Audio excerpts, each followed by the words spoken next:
It's Monday, June 24th. I'm Tre'vell Anderson. And I'm Alexis Johnson. And this is What a Day, where we're baffled by Trump's former White House doctor, Ronnie Jackson, who went on Fox News and issued a pretty wild demand to President Biden. Yes, the Texas Republican congressman says Biden should submit drug tests before and after the debate.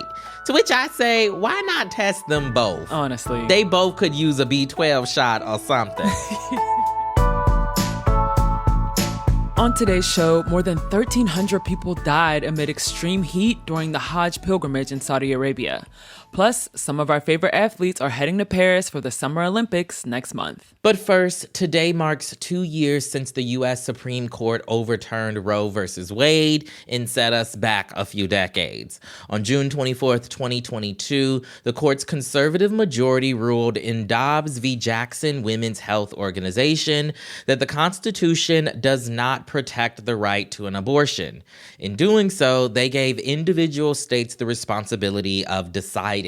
As of right now, the healthcare procedure is banned or restricted in 21 states, many championed by Republican-controlled legislatures. Right, and we've also seen that since the overturning, when abortion has been on the ballot, voters have overwhelmingly protected access. Right, so it's almost like a tale of two countries, the nexus of which is our current presidential election, in which both the Biden and Trump campaigns are centering reproductive rights, but in very different ways. Take, for example, former president and convicted felon Donald Trump, who has been taking credit for the overturning of Roe. Here he is at the Faith and Freedom Coalition conference over the weekend, praising the Supreme Court. I want to thank the 6 Supreme Court justices, Clarence Thomas, Samuel Alito, John Roberts, Brett Kavanaugh, Neil Gorsuch, and Amy Coney Barrett for the wisdom and the courage they showed on this long-term, very contentious issue. This has been a long time it's been fought.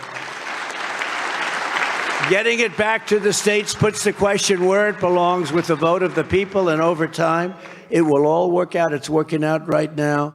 That, of course, is a very different tone than, say, Vice President Kamala Harris, who sees this as more of a threat to democracy. Here she is on MSNBC's Morning Joe. Every person of whatever gender should understand that if such a fundamental freedom, such as the right to make decisions about your own body, can be taken, be aware of what other freedoms may be at stake.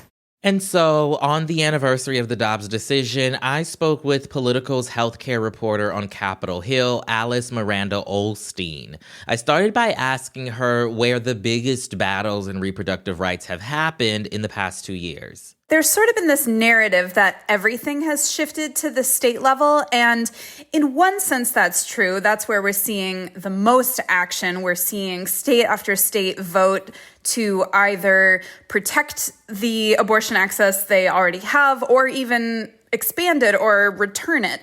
This direct democracy mechanism has allowed people to get around their conservative state legislatures and, in places like Ohio and Kentucky and Kansas. But I think there's also been some really interesting stuff at the federal level. Obviously, Congress is too gridlocked to really do much of anything, but you've had the Biden administration take some executive actions to expand abortion access. And I think one of the biggest pieces there has been loosening restrictions on the abortion pill, which have led to just a real jump in its use, a real expansion of access. People can get it via telemedicine. They can get it at a local pharmacy, which was not possible previously, and they can get it through the mail. So we're in this really interesting moment where so much has been done at the state and federal level in response to the fall of Roe versus Wade that the total number of abortions has actually gone up since the Dobbs decision. That doesn't mean that anyone who wants an abortion can get one. A lot of people, depending where they live, can't, but overall, we have seen, through a combination of those abortion pill access methods that I just listed and people traveling across state lines, we have seen a total increase in the number of procedures, which is sort of counterintuitive and not what people expected. Gotcha. Moving to the election, both candidates are campaigning hard on the issue of abortion. Over the weekend, former President Donald Trump appeared at a conference for Christian conservatives, and he both took credit for overturning Roe versus Wade and also kind of maintained his position against a federal abortion ban. How has he been trying to thread that political needle, of appealing to his conservative base while also, acknowledging the electoral realities, right, that anti-abortion measures aren't really popular? So anti-abortion groups and a lot of religious conservative folks, they disagree with Trump on abortion on a few different fronts. So like you said, they disagree that Trump is out there saying, this should be fully up to the states. There shouldn't be a federal ban or like a federal role here. Conservatives disagree. They think that abortion is inherently federal because of the different federal rules and regulations around it. And so they do want to see the federal government's laws and agency rules used to crack down on abortion, if not ban it entirely. They also disagree with Trump on the issue of exceptions. So Trump has come out for rape and incest exceptions, and a lot of conservatives and anti-abortion groups are opposed to those exceptions. We have not really seen a drop-off in support over these disagreements. Obviously, these groups do not want to vote for Joe Biden, and so they are going along with Trump for now. They are out there knocking on doors and, hosting him at their conferences despite these divisions. And Trump is famously light on policy specifics. What has he said about his plans for abortion or other related issues like IVF and contraception should he win a second term? Well, we've had a funny and familiar sort of pattern play out recently where he keeps saying, I'll have a policy in 2 weeks. It's sort of almost become a joke in DC, like infrastructure week. So, he's promised a policy on abortion pills. He's promised a policy on birth control. None of that has been released, and we don't really expect policy specifics. What's been interesting is that a group of his very close allies have put together this manifesto for what they want to see should he be reelected, the Project 2025 document, which I'm sure your listeners have heard some about. And that has a lot of specifics on what they want Trump to do on abortion. The Trump campaign has taken care to distance themselves from this group, saying they don't speak for them, but they are looking at all of the ways the executive branch can limit or completely cut off access to abortion, even without Congress, even without the courts. And so this is using old laws like the Comstock Act and using them to argue that all mail delivery of not only abortion pills, but medical equipment that could be used for abortions should be prohibited.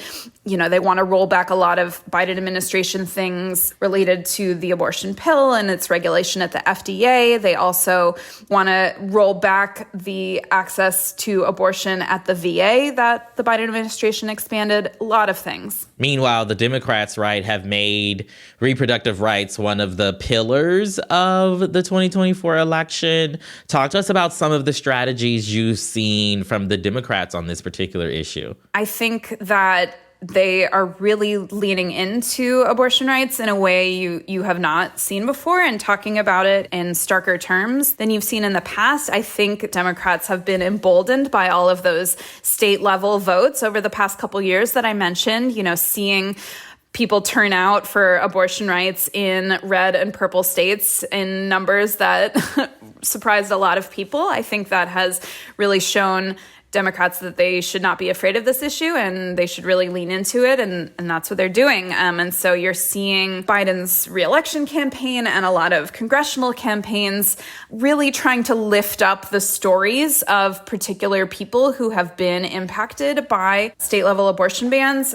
So, for instance, Kate Cox in Texas, the mother who had to travel out of state for an abortion at the risk of her life. You have had other people like her sharing their stories and saying, what happened to me could happen to anyone if Trump is elected, and making that case and tying the state abortion ban to the fall of Roe to Donald Trump appointing the justices who overturned Roe, really drilling that connection for voters. And you hear the same thing from Biden himself. Yeah, and my last question for you.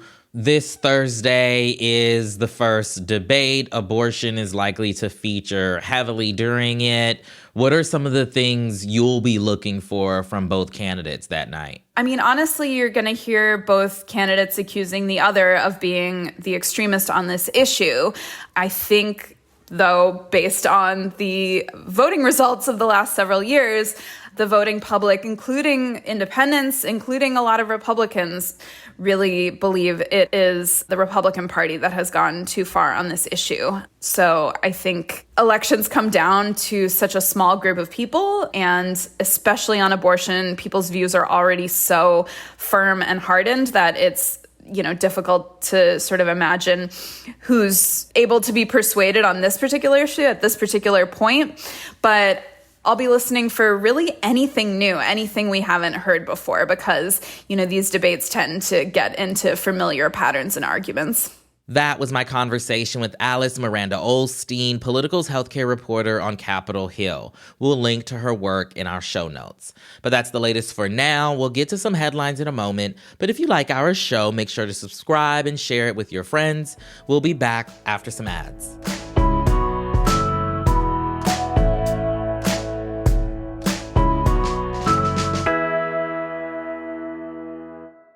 What Today is brought to you by ZBiotics. Let me tell you, if there's a surefire way to wake up feeling fresh after a night of drinking, it is with ZBiotics. ZBiotics pre-alcohol probiotic drink is the world's first genetically engineered probiotic, invented by PhD scientists to tackle rough mornings after drinking. When you drink, alcohol gets converted into a toxic byproduct in the gut. ZBiotics produces an enzyme to break this byproduct down. Just remember to make ZBiotics your first drink of the night. Drink responsibly and you'll feel your best tomorrow. We know you've got vacations coming. You've got weddings coming, birthdays, reunions, so much going on. We want you to get the most out of your summer plans by stocking up on pre-alcohol right now. Go to zbiotics.com/WAD to get 15% off your first order when you use WAD at checkout. ZBiotics is backed with a 100% money-back guarantee, so if you're unsatisfied for any reason, they will refund your money, no questions asked. Remember to head to zbiotics.com/WAD and use the code WAD at checkout for 15% off. Thank you, ZBiotics, for sponsoring this episode and our good times. What a Day is brought to you by Vuori.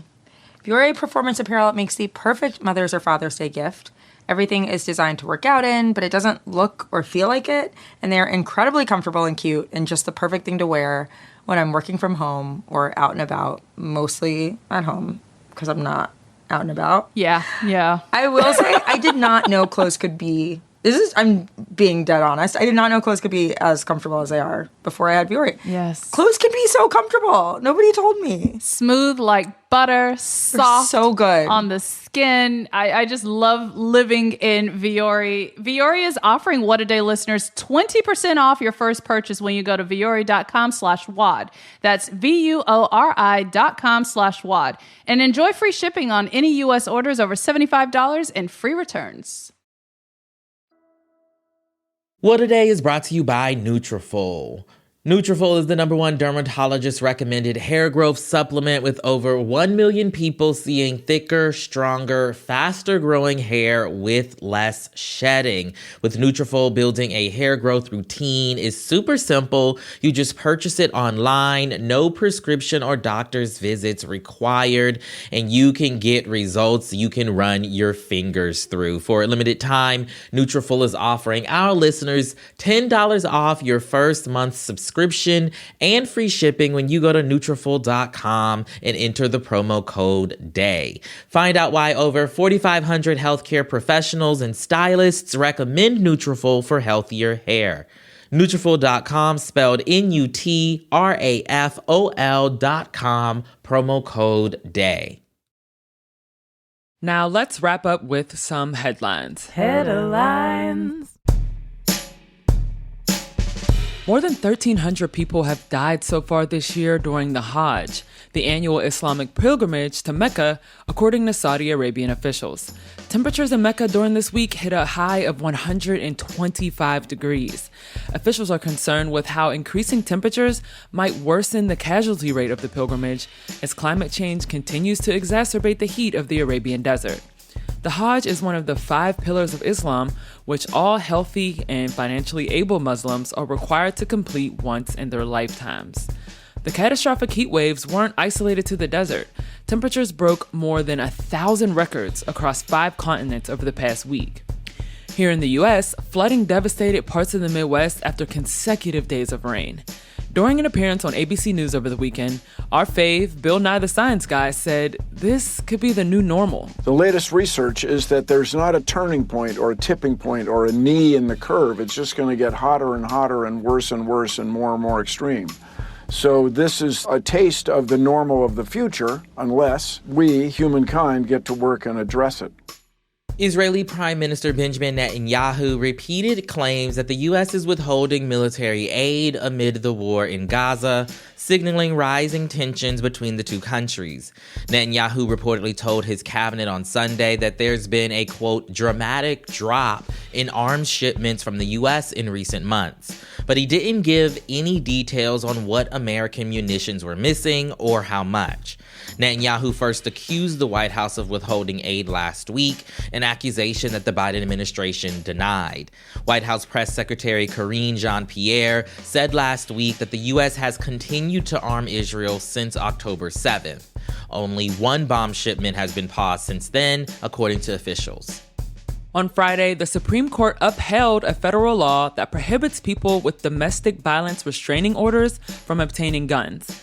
The decision was 8-1, with Justice Clarence Thomas dissenting. Surprise, surprise.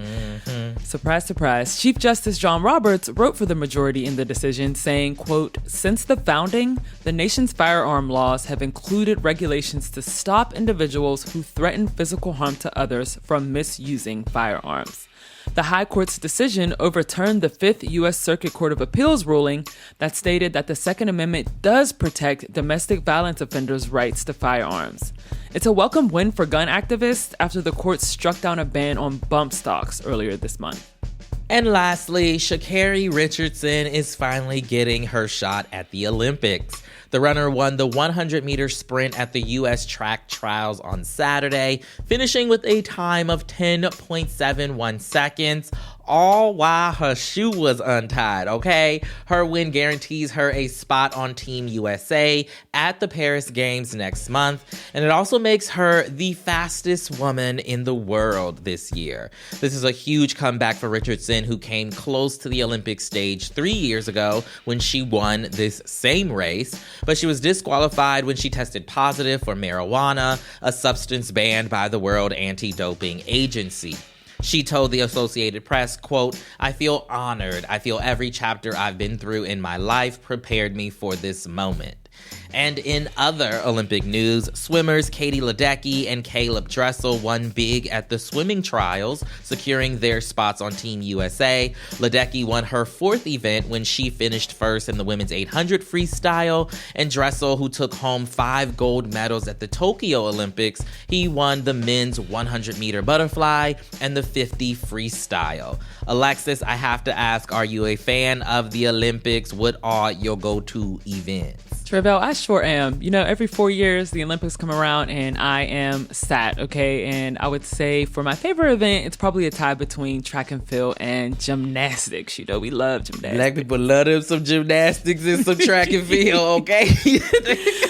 We all know a cousin that flips real good, and they could have made it to the Olympics if they put their mind to it. And those are the headlines.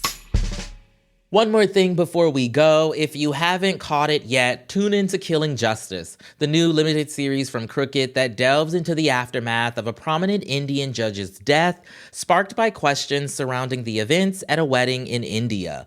Host Ravi Gupta examines the conflicting evidence, unraveling how this singular event has become a lightning rod for India's escalating political divides and its implications for the world's largest democracy.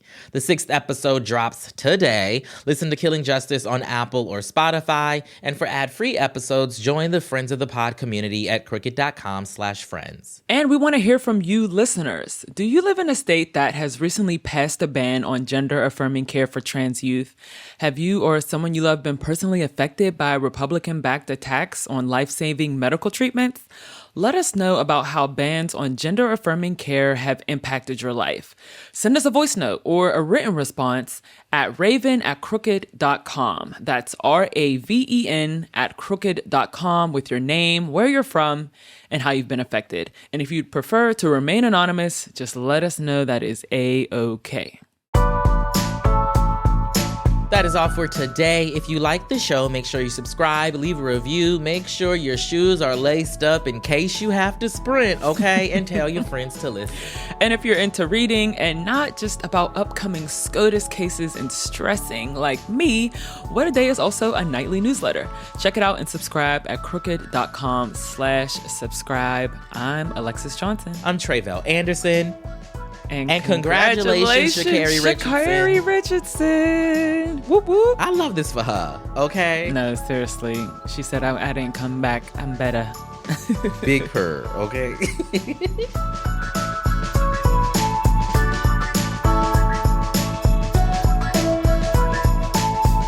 What a Day is a production of Crooked Media. It's recorded and mixed by Bill Lance. Our associate producers are Raven Yamamoto and Natalie Bettendorf.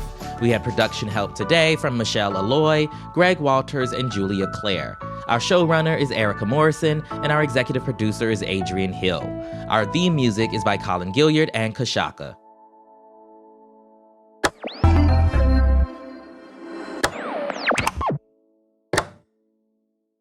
Want to save on some of the biggest names in streaming on the network made for streaming? X marks the spot. Get Xfinity Internet and add the new Stream Saver that includes Peacock, Apple TV Plus, and Netflix. Just $15 a month.